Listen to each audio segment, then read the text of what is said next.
Hey guys, Stealth here. I thought I'd do some more videos because Act of Aggression has come out and this is the sequel, or at least it's not actually a sequel, but a game similar to Wargame. It's from the same developers, which is Eugens Systems. Now in this video I'm going up against a very easy AI, so I just have all the time in the world to show you exactly what the game looks like, what you can expect, and whether it's worth your money. Provided I haven't played that much. I've played about 3 hours by now, but I really have a good idea what the game is going to be like. As you may have seen, it looks completely different from Wargame. You have a lot more resources, and this is a bit like what you were expecting from a Command and Conquer type game. On the top of the screen you got dollars, you got aluminum, and you got rare earth minerals. Now the first thing I want to do is scout out more of these resources, and that's what you use this reconnaissance team for. Every faction has one of these types of vehicles. For some it's a helicopter, for some it's a jeep, and for others I think it's a small drone. Anyway, you see a bit of aluminum here. Those well, small pockets really. I can zoom in pretty far, but they're really not that special. And the bluish purplish look of it tells you that it's aluminum. Of course, if you hover over it you can also see that it's an aluminum field. Now right now I can only see a couple of them, but with my reconnaissance vehicle I can scout out more. And this is the specialty of these vehicles. Only a reconnaissance vehicle can spot out these resources. If you were to fly over this section with a normal helicopter, you wouldn't be able to see them. They don't have the scanners equipped to detect these resources. Now the first thing I want to do is set up a refinery, and this is my HQ, which is pretty much the construction building or the base HQ that you would expect from any Command and Conquer like game. I got 3 DEFCON settings going from 3 to 2 to 1. 1 gives me the most powerful buildings. So in 3 I find the refinery and I place it squarely where they have the maximum number of input, which is 14 of these puddles of aluminum. Place it there, and actually I need to place it the other way around because you see the 3 arrows on the left side. That means that my trucks are going to be coming out of the left side. This way they're going to be coming out of the right side, and they need to be ferrying back that stuff towards my HQ. So with this I can quickly get my trucks out on the right side of the building. Over here my reconnaissance unit is scouting out some other stuff, and this is an oil field. Now, oil fields give you dollars or credits, which you will. Building completed. Completed my refinery, so we're first going to have a look at that again. I can build more of these resource gatherers. These M993s are small vehicles. Let's see, there's one at work somewhere. And these guys ferry back and forth. Now the beauty of this is that if you have a refinery which has no more of these puddles available, then the resource gatherers are going to transfer themselves to a different refinery that isn't filled up yet. Because you can see I have 3 out of 5 blips currently, which means I can get 2 more of these resource gatherers. You can see they pick up stuff from the refinery and ferry it to my base, where they park, offload it, and then I get the credits or the aluminum stashed right here. So I'm going to do the same thing over here, deploy another refinery, and always try to get these things squarely in the middle so you get the maximum number of input. Because unfortunately you cannot expand refineries once you've placed them. The square that you see here is not expandable. Now I'm going to send out my reconnaissance truck to do some more scouting. I want to see exactly where these resource fields are, and I'm using queuing orders. So I'm holding shift, right clicking somewhere on the map and telling it to follow that route. Meanwhile, let's get some more reconnaissance. Let's get some more resources. To do that, I'm going to build a barracks. Building completed. The barracks has to be placed somewhere in this grid because it is where the main base is, and you can later expand this with outposts. Maximum So storage building reached. a barracks is going to spawn out a construction vehicle. It's going to drive towards the barracks, and I think it's still working on the refinery, by the way. There you go. This is the shredder. I'm not sure why it's called that, because it's a building construction unit. You don't want to just shred it something. Quickly builds up scaffolding around this site and starts building a barracks for me. And meanwhile, you get these pings from the reconnaissance unit that it's gathering more and more aluminum. There's a rare earth deposit here. And one of these things that I'm going to do now is set up more refineries. You don't need to build an outpost there first. I can just deploy a refinery as I want to. I don't need to first construct sort of outposts nearby.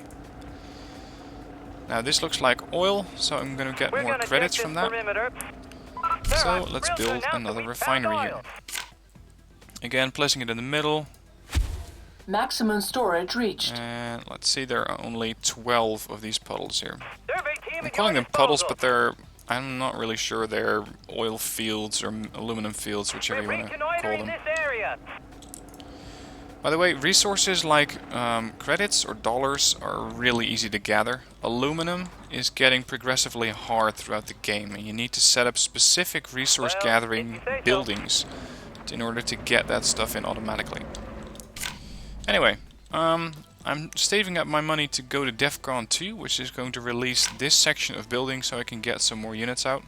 But first, I want to get some units from the barracks. Because you see this building here? This is a bank. Building completed.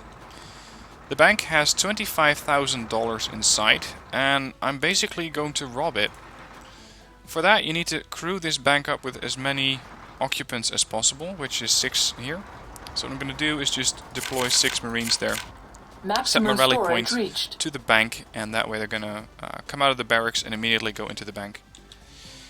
Now I've reached my maximum storage, and if you've ever played something like Tiberian Sun or Tiberian Wars, you know that you need to build Tiberium silos, and that's another concept that this game took from that game mechanic. So what I need to do is build an LEM. I'm not sure exactly what that stands for. If you know, please let me know in the comments. But what I'm going to do is build a couple of those in order to be able to stash that aluminum. Otherwise my resource gatherers are just going to stop, because they just cannot stash this stuff anywhere. You build these things rather quickly. You can see that they barely take any time to be constructed. Building completed. And now I got a lot more storage, and that's that blue bar filling up here. And meanwhile, my Marines have taken over the bank, and you can see that it's generating 30 every time. Plus 30, plus 30, plus 30.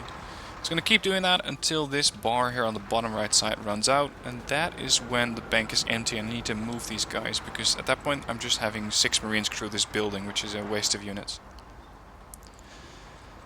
Now you can crew all sorts of buildings, or I suppose crew isn't the right word. Let's say man the buildings to create defensive setups. For example, around this bridge I can create 2 teams of infantry here to easily and pretty cheaply lock down this bridge. So that's what I'm going to do, but it's going to be a pretty long walk for those guys, so I'm going to first build a building which can transport my troops. And as you see, I'm still looking around myself to see exactly what's what. This thing needs a power generator, a power plant or field generator. And these field generators generate power. That's pretty much the 4th resource that you have, although it's not something that you mine, it's something that you create. As you may have seen, there's a lot less building space to construct these things. You always have to have at least one of those squares. Building completed. It's pretty much unlike every other building in the sense that I can construct, say, an armory or a light vehicles bay anywhere else. They don't need to be right adjacent to another building, just in the general vicinity of the headquarters. So let's build a small vehicle or a light vehicle bay and get some Humvees out to transport the troops. Meanwhile, I'm going to create some teams. I want to get a Javelin team of 2 guys, which is anti-tank unit. I'm going to get 2 Stingers and 2 Marines against infantry. You can also get mortar teams later on, but I need to get more eyes on before those guys really become effective. You got the Sniper, which is a very, very effective unit if you want to be able to kill infantry with 1 shot. And then you got the Delta Force, which is pretty much the elite anti-infantry forces. Light vehicles bay is done, so I'm going to create a Striker ICV, which is able to transport 8 soldiers, so that's enough to transport those guys to that position. In the meanwhile, let's set up some more refineries. I got this one going. I got another room for a refinery out here. Maximum storage I'm going reached. to orient that towards the road, because the vehicles, like in Wargame Red Dragon and Wargame Ireland Battle, they take the road if they can to transport their resources a lot faster. Let's also set up some more bases out here, more refineries to bring in more resources. Let's orient that to the right, and orient this one to the right as well. Need some mining surveys? Now I want to defend those positions, and for that I'm going to use, let's see where it is, defense projection. But I need DEFCON 2 for that.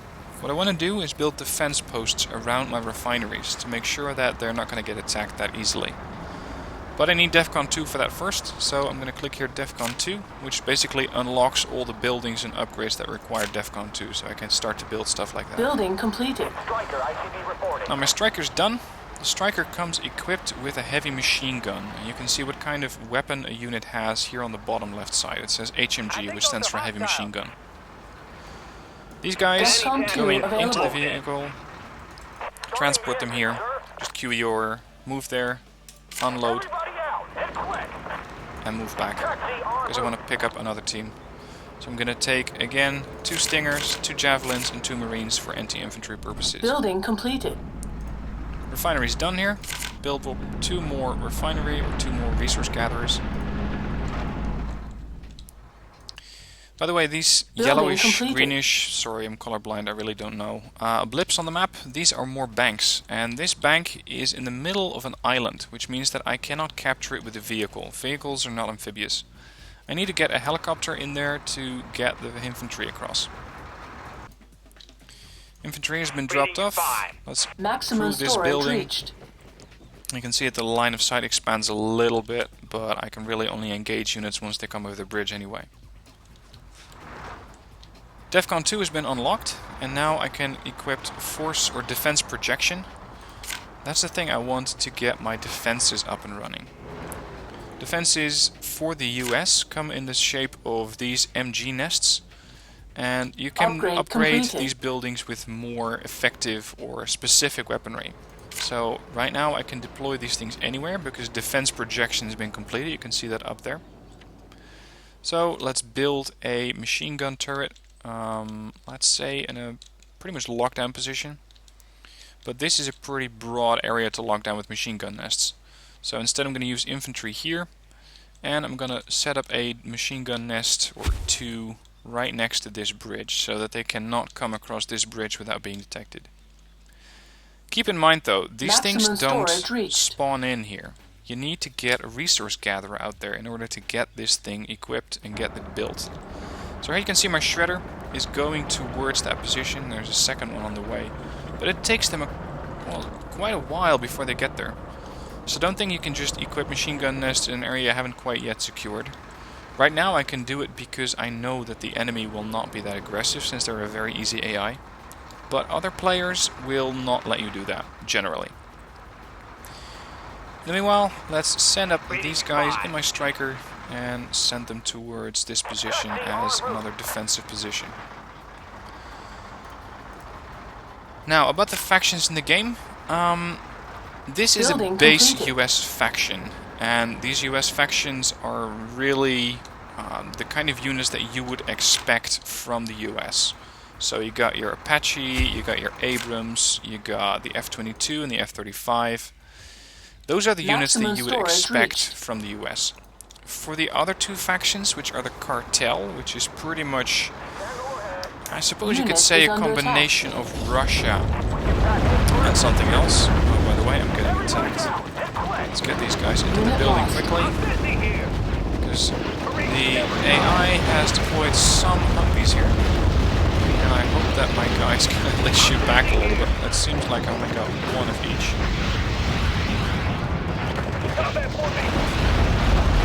You can see they do some damage to vehicles, but it's really a lot more effective if I get more guys.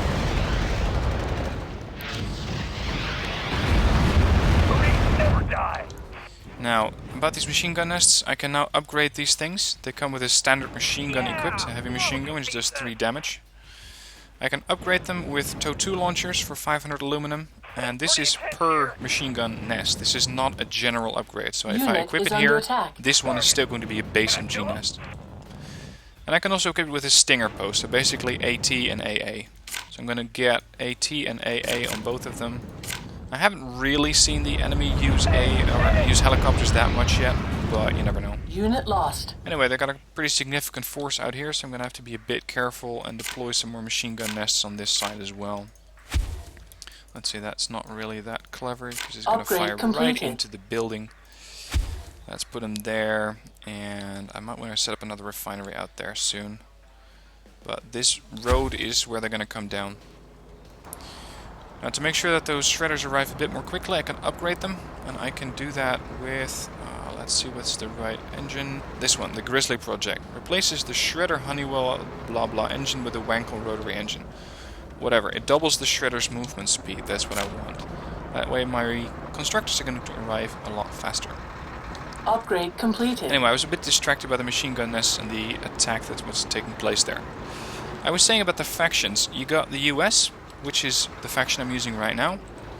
You got the Cartel, which is a combination of, I suppose you could say, Russia and Mexico, completed. maybe, something like that. And you got the Chimera, which is pretty much the EU, but the divisions aren't really that clear-cut anymore. Because I found the Automatic, which is a NATO unit in Wargame Red Dragon, in a section that I was completely not expecting it in, which is the Cartel. So somehow I think the Russians acquired that. Similarly, a portion of Chimera units, like BRDMs or something like it, which is a Russian transport. I found those among the Europeans, so I was a bit confused as to which unit goes where. But they seem to have their own specialties. US is pretty much high-tech and goes for pure strength. The main unit they're going to be using is the Abrams tank. You can also see some more units like the artillery here and the HIMARS, which can be upgraded to the ATA CMS. This thing is absolutely destructive, but it's also expensive to create. And you can see that I need rare earth minerals for that, which is something that I cannot mine yet at the moment because I don't have a field yet for that. Anyway, let's start upgrading towards DEFCON 1. It's going to take all my aluminum, but my stash is full anyway, so it saves me from having to build some more of these structures. Meanwhile, these gatherers are ferrying supplies back towards my main base. You can see that these resource gatherers are pretty vulnerable. They don't have a lot of hit points, they are completely unarmed, and they are easy kills. So what you need to do is either set up an outpost, which will allow them to drop off supplies closer to the refinery, or you need to escort them, or lock down the area that they are the routes that they're taking. For now I got a pretty decent defense. I can take out those vehicles if they make a push. DEFCON 1 Let's available. highlight some other units. Air Control Center, that works a bit different from what you're used to in Wargame. Let's see, here's the tank by the way. This is an Abrams tank as you would expect it. So you can see it only has one weapon system right now, which is the main gun. It fires 4 AP damage and 2 HE, which means that it can take out some vehicles, but is not very effective against infantry. But if I hover over the unit, I can upgrade it with the Tank Urban Survival Kit 1 and 2 in the armory. So let's start building an armory to show you how that works. Armory is, I believe, here. As that's being built, let's have a look at the Air Control Center. You have the planes that you can build here, which is the F-35B Lightning, which is a ground attack aircraft, F-22 Raptor, air superiority fighter, and a B-2 Spirit, which is a very expensive and extremely effective bomber. For now, I want to get an F-35 in the air to engage the units which are out there. Building completed. You can see that with this building, I can also get some more upgrades. I can get the early warning radar for this building, which expands radar, for this one, the air control center, which expands radar range. And I can get the rotating bomb bay, which makes the B-2s more effective. By creating the armory, I ran out of power, so I'm going to create a power plant, which is a much more effective version of the solar panels. These things generate 2 power, and these things generate 8 power per building. So let's get that built and get the base back up, because some of the units will, or some of the features will just not work. I cannot upgrade anything here. But I can have a look at what it does. And this is the Tank Urban Survival Kit 1, also called the Tusk 1. And you can see that for 500 credits I can increase hit points, speed, and receive an additional machine gun on the Abrams. Building completed. Power plant's online. I can now upgrade the Tusk. And keep in mind, this is an unlock for your upgrades. This is not the actual upgrade. It may be a bit confusing at first, but it means that you have to upgrade your units separately. And this means that as soon as this is done, I get the option to unlock or upgrade this specific tank. I'm going to do that and build another one. And you can see the difference, or at least in the sense of weaponry that those things carry. This one is now an Abrams Tusk 1. You can also see that by hovering over it. It's no longer a standard Abrams. This one has the Tank Urban Survival Kit, which is the Tusk. And with it, it has more hit points, it's a bit faster, and it also gained a heavy machine gun. I think it also looks a bit different.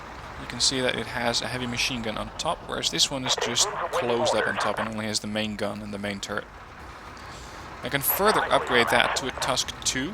Maximum storage And reached. that's going to cost me 850. So a base tank, which costs you 2,000, can be upgraded to a Tusk 1 for 500. And then for another 850. So you're spending 3,350 credits on one tank. You can have a very effective tank. That is right up to the point that you start to encounter bombers. Because bombers and attack helicopters, of course, are the rock, paper, scissors model, and they will be very, very effective at taking out tanks. I've seen a B3 come over, and it was not pretty. It dealt with those tanks rather effectively. Anyway, aircraft. You can see here on the bottom right side that regardless whether I have the building selected or not, I have a sort of quick selection button for aircraft. This is the F-35B, and the only thing that you need to do... Sorry, satellite view, I'll explain that in a minute. The only thing you need to do is click on it and tell it where you want it to go. Maximum Left click storage to reached. select an airstrike. It also does give you some line of sight. It's not a whole lot. You would expect a bit more. And you can almost see through this aircraft, which means that it has active camouflage.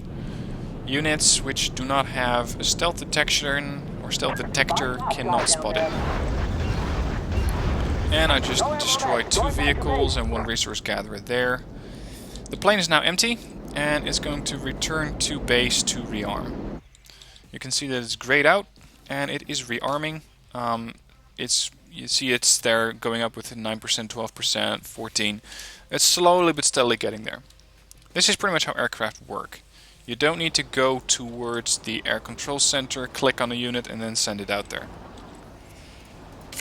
Let's have a look at some more units. The helipad. Phalanx isn't that interesting.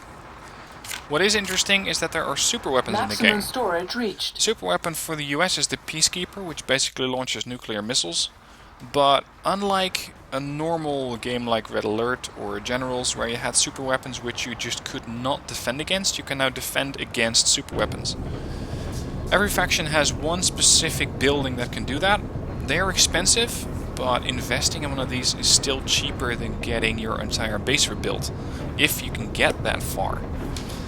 The Patriot will shoot down tactical weapons, and this is called a tactical weapon. So if I have a Patriot, I cannot build it yet because I don't have the rare earth stuff. You see a small circle appearing around the Patriot, and that is the Building effective completed. range of the Patriot. And you can expand that with an upgrade. But if I were to position this here and the enemy would launch a nuke at me, the Patriot would just shoot it down.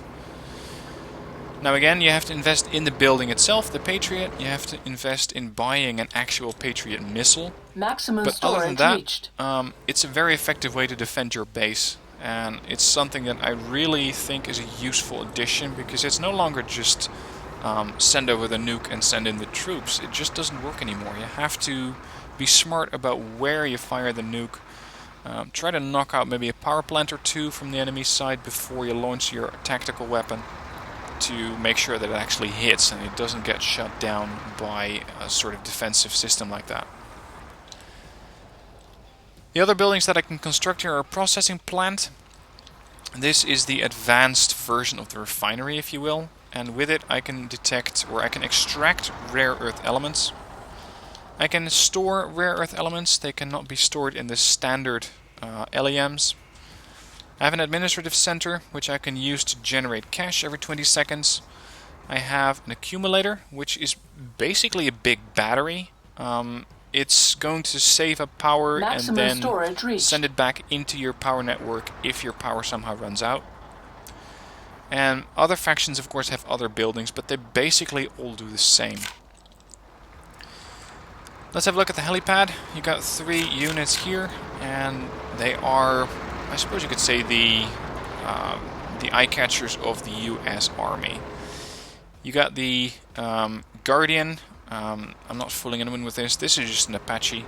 Maybe it's an upgraded version of it, but it still carries a 30mm autocannon and Hellfires.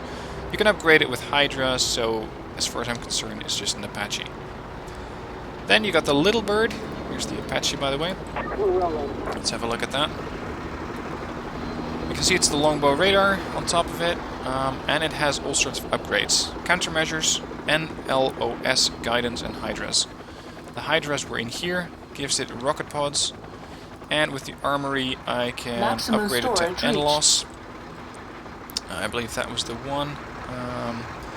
It increases the guidance systems on the Guardians, so I can fire a little farther, increases the firing range. And I can deploy countermeasures, which will divert enemy missiles. It's basically just a countermeasure to defend yourself against incoming missiles. This helicopter is the Little Bird, and the Little Bird is unarmed. It can transport troops, and it's a scout. It can detect enemy stealth units. And there's another unit that's currently vying for attention. That's the Osprey. Basically a very, very large troop transport.